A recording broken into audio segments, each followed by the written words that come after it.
আমার ভোট আমি দিব যাকে খুশি তাকে দেব। এই জন্য সে হলো ইয়াহিয়া টেকেনাই উড়ে গেছে, জেনারেল এরশাদ উড়ে গেছে, শেখ হাসিনাও পালিয়ে গেছে। আমরা যদি একেবারে নেতিবাচক গেল রব নিই, সবশেষ রব নিই, ঠিক আছে, মানে খেলার মাঠে নামার আগেই বাংলাদেশ সিদ্ধান্ত নিয়ে ফেলছে যে বাংলাদেশে যে গণতন্ত্রের পরীক্ষায় পাশ করবে না ফেল করবে।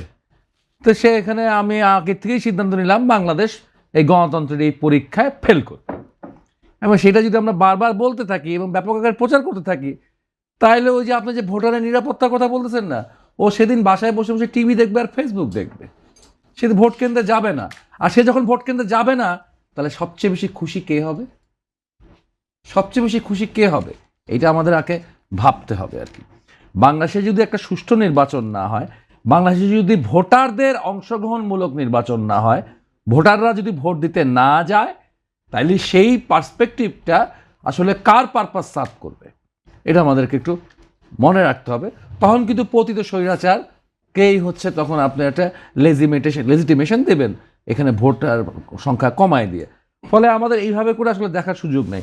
আমাদের আসলে রাজনৈতিক দলগুলোর মধ্যে একটা বিবাদমান জায়গা তৈরি হচ্ছে, একটা বিবাদ তৈরি হচ্ছে, এবং বিবাদটা আসলে আমার কাছে মনে হয় খুব সূক্ষ্মভাবেই ওই ঐক্যমত্য কমিশনের বৈঠকগুলোর থেকেই ধীরে ধীরে এটা শুরু হয়েছে আর কি।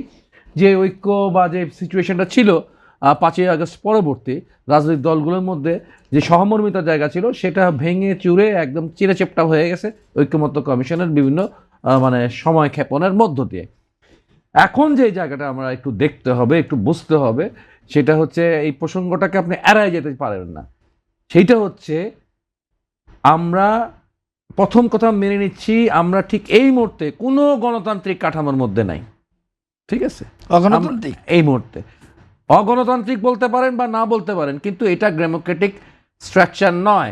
আমরা ডেমোক্রেটিক স্ট্রাকচারে আমরা ট্রান্সফর্ম হচ্ছি, আমরা যাওয়ার চেষ্টা করছি, এবং সেই চেষ্টাটা গুরুত্বপূর্ণ অধ্যায় হচ্ছে 12ই ফেব্রুয়ারি নির্বাচন।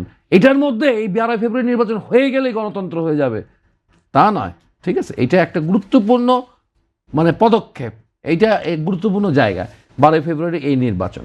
পদ্মা সেতু, মেট্রো রেল এবং এলিভেটেড এক্সপ্রেসওয়ে নির্মাণের গর্বিত অংশীদার বসুন্ধরা সিমেন্ট।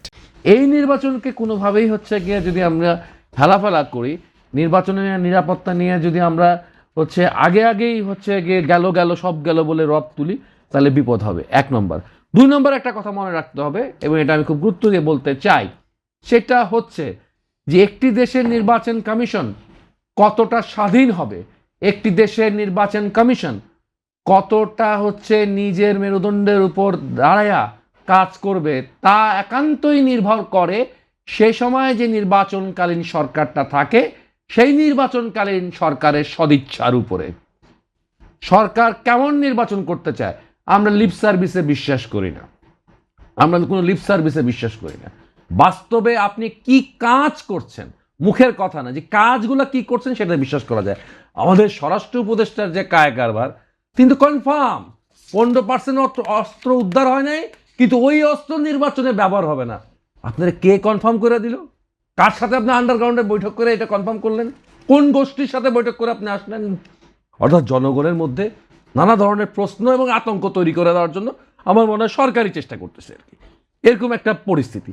এই পরিস্থিতির মধ্যে দিয়ে কোনোভাবেই আপনি যদি হচ্ছে গিয়ে এই 12 ফেব্রুয়ারি নির্বাচনকে বানচাল করবার চেষ্টা করেন, ষড়যন্ত্র করবার চেষ্টা করেন, তাতে কিন্তু ষড়যন্ত্রকারীদের বিরুদ্ধেও কিন্তু গণবিপ্লব হবে।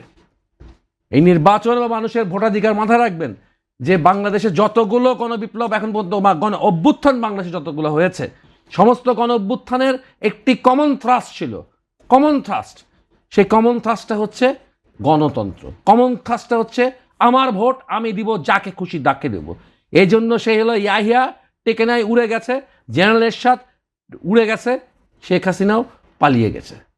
ফলে এই জায়গাটা আমাদের মাথায় রাখতে হবে, জনগণের ভোটের অধিকারের এই যে মানে সম্ভাবনাটা তৈরি হয়েছে, এই সম্ভাবনাটা যেন কোনোভাবে আতুরঘুরে নষ্ট না হয়, এবং এন্টারিম গভর্নমেন্ট যেন এই জায়গায় কোনোভাবে তার ক্ষমতাকে আরেকটু বাড়ায় দেওয়ার জন্য আমাদের মধ্যে বিভক্তিগুলো উস্কে না দেয়।